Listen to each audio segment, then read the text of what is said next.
Welcome to the JJ's Declutter podcast, where we tackle the mess and stress to make space for what truly matters.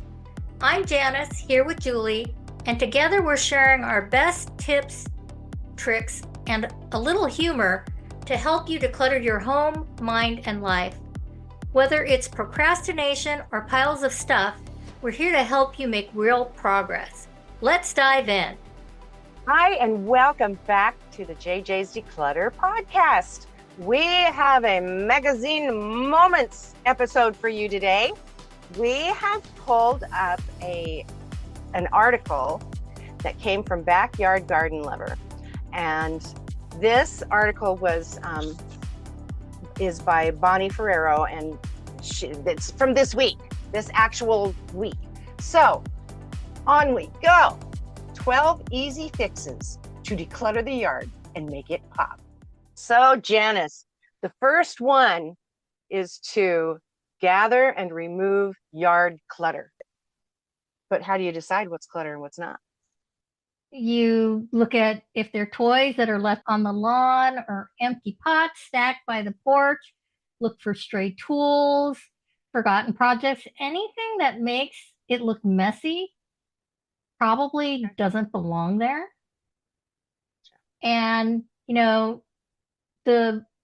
should start by doing a walkthrough of your property with a trash bag for garbage and a bin for items that need to be stored. So you're kind of doing a flat surface scramble, but the flat surfaces are all over your yard, and you're going to carry a garbage bag with you and a bin to put things that need to be not tossed but put away. Sure. What we want you to do is, what they suggest, and I really like the way they set this out. So the action is to walk your yard and collect all out of place items. And this is going to work because it instantly removes the visual distractions and clutter, and it creates a sense of order.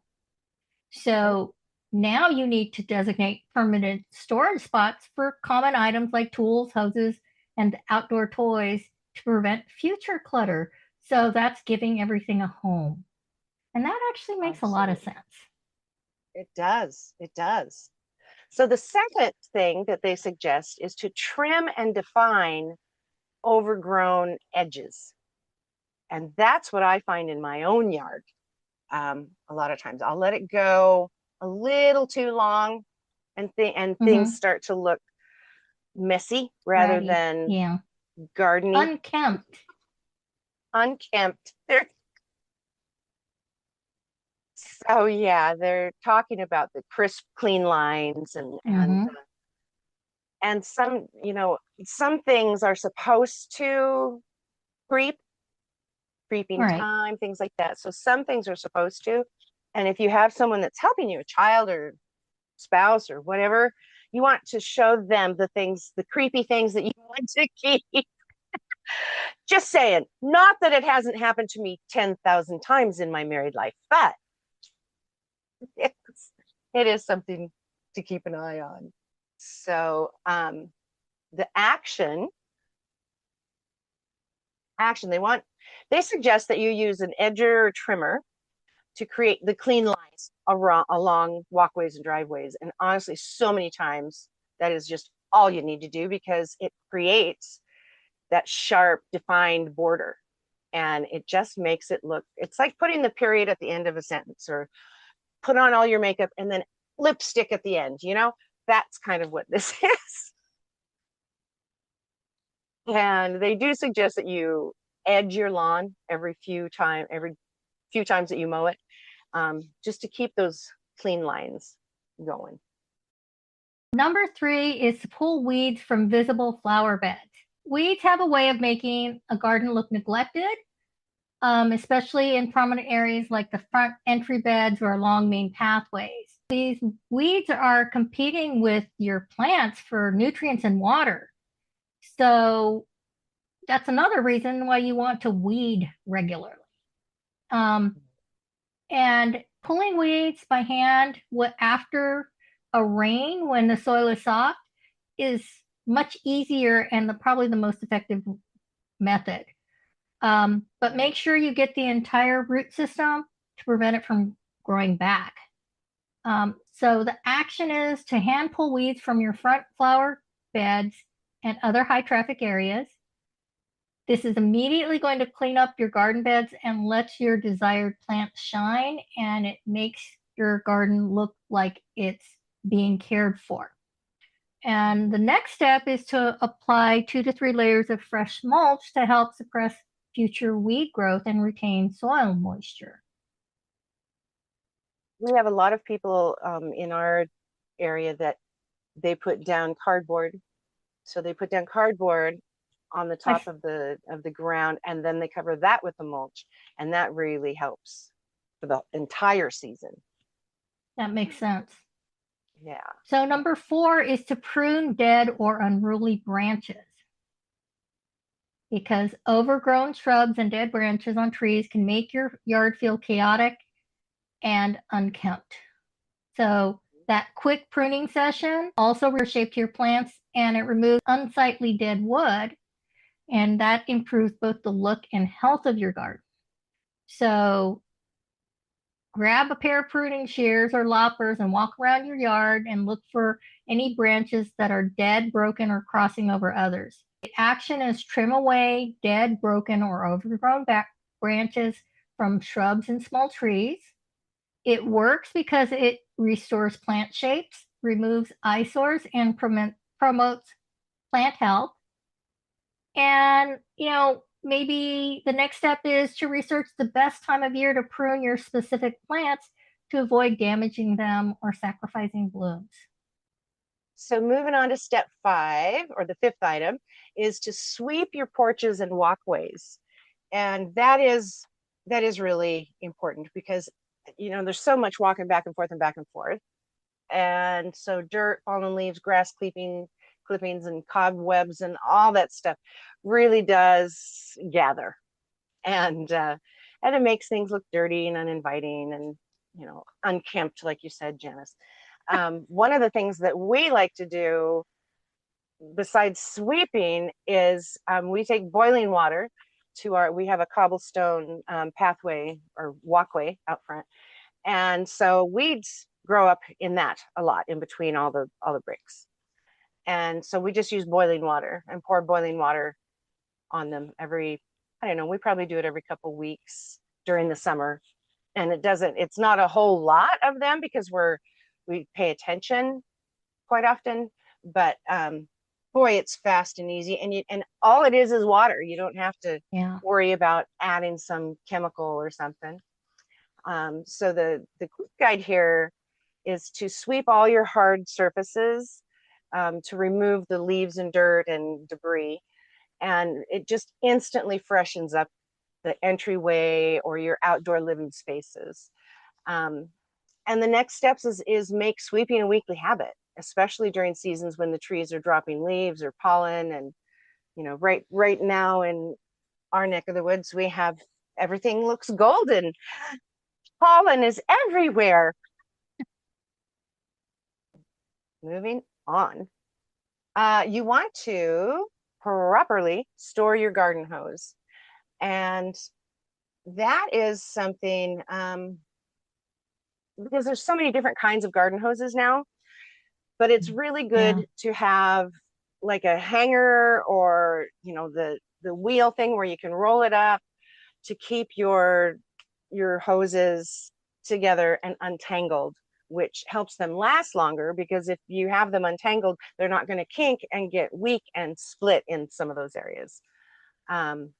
So you want to, you can get a hose reel or a decorative pot.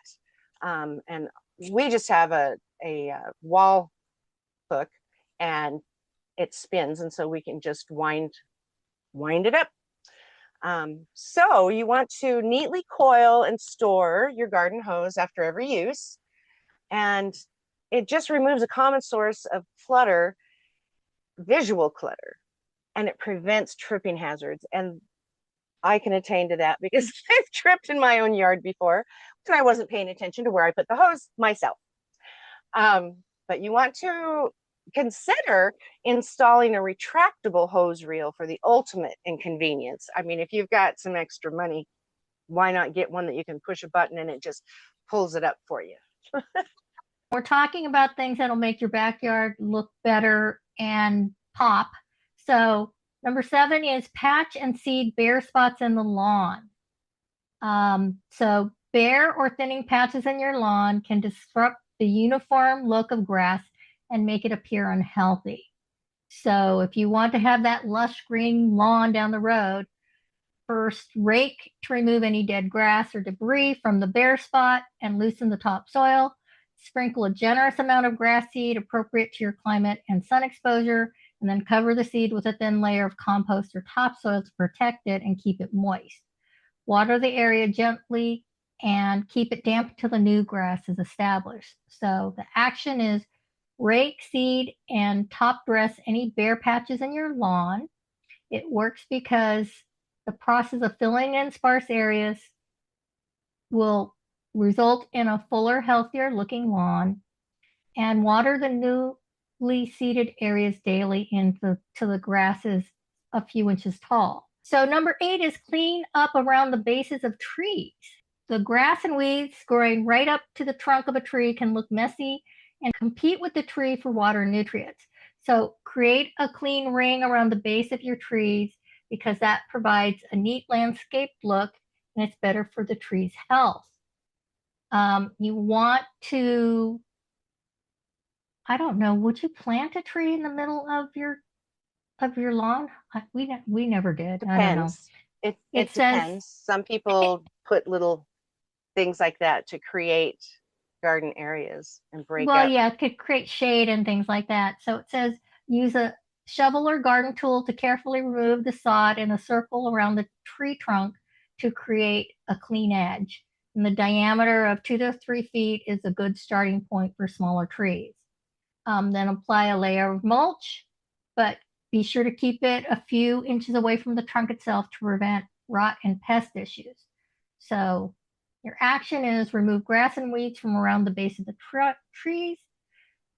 It creates a tidy, polished look and reduces competition of water and nutrients for the tree. And then again, add 2 to 3 inch layer of mulch to the cleared ring to retain moisture and suppress weeds. So number 9, refresh or remove dead planters. And Kind of like basically, zombies, right? yes, absolutely. It's the plants from last year, and so they're gone. They didn't overwinter. It's just, kind of dried up dirt and dried up plant skeletons. Um, and it can make everything look really not clean. So you can either give them a new life or you can store them, empty them and store them. And, go through your container collection and see what is usable, what isn't, what you're going to use or not. And we have all over our neighborhood, people are trading plant pots. It's hilarious. It's like in front of 10 houses on this street, there are little piles of pots out front, and people are going, "Oh, I need this one, and I need that one from that neighbor." It's just a hoot, but it's one way to get rid of them. Your action would be to empty and clean pots that have dead plants in them, and or replace them with new plants. And it removes that ugliness, basically. A depressing eyesore is what they call it, and it just adds a pop of color and life, and that's nice. So you want to choose low maintenance or like succulents, drought resistant kinds of ornamental grasses, evergreens for year round interest. But I find it's really cool to get your, I can't think of what it's called. It's the master Native. gardeners, get the master gardeners and then plant native plants. Yeah. So talk to some master gardeners and see. My computer camera is doing weird things here. Sorry. Anyway, so then you want to brighten hardscape. So we're talking about chairs and tables and all that kind of stuff. And everything can look like your patio can look really dirty really fast. So it's really good to go out on the patio, like not the covered porch, but the actual patio in the yard, if you have one, and sweep that Hummer, clean it off. You want to clear it off, clean it off, scrub it down, just to give it new life and to get rid of the dirt and stuff that's there. And it just really helps to brighten things up when they're clean too. So you can even use a power washer, which is what we do probably a couple times over the summer. We'll do it at the beginning and then we'll do it again towards the end, and use a power washer to clean off those areas. And it goes so fast and it's so nice. It makes a huge difference. Now, number 11 is fix or replace broken outdoor lighting. And they're talking about solar lights. So they figure everybody switched over to solar lights, which I don't know if that's true. But they point out that when they're leaning, broken, or no longer working, they do more harm than good. And a row of dysfunctional lights looks cheap and neglected. So you should take a moment to inspect your outdoor lighting, straighten up the lights that are leaning over, clean the solar panels with a damp cloth to ensure that they're charging properly. And if a light is broken or no longer works, either replace it or remove it. It's better to have fewer well-functioning lights than a full set that looks dilapidated, which I think is true. So straighten, clean, or replace any broken or non-functional solar lights. This is going to ensure that your landscape lighting enhances your yard instead of detracting from it. And you might want to upgrade to higher solar or low voltage lighting for better durability and performance. So I think they're assuming that you just went and you bought those really cheap ones from Dollar Tree and you stuck it in your yard.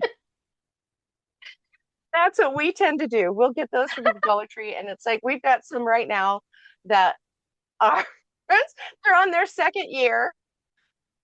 My husband had to have them, and they're elves. Sure. They're so yes, I have elves in my yard in time for Mother's Day and Memorial Day and all that, because why not? True. Okay. So in number 12, and they've said it over and over and over again, add a fresh layer of mulch. Mm-hmm. So the reason behind this, it's actually saying mulch is the most powerful tool for a quick yard transformation. It's going to suppress the weeds, retain the moisture, and it provides a rich, uniform background that makes your plants pop. If your old mulch is faded thin or breaking down, a fresh layer can work wonders. So if you don't have time to mulch every bed, start with the most visible ones, like the area by your front door. And again, they're saying 2 to 3 inch layer is going to give you a space that is clean, cohesive, and professionally landscape looking. So apply a fresh layer of mulch to a key garden bed. It's going to instantly provide a neat, uniform appearance that makes your plant stand out. And plan to refresh the mulch in all your garden beds once a year to maintain the benefits and appearance. So I kind of like that. They took the outdoor habits and made it kind of like what we tell people to do inside their house. Yeah, except I don't recommend that you spread mulch in your house. Yeah.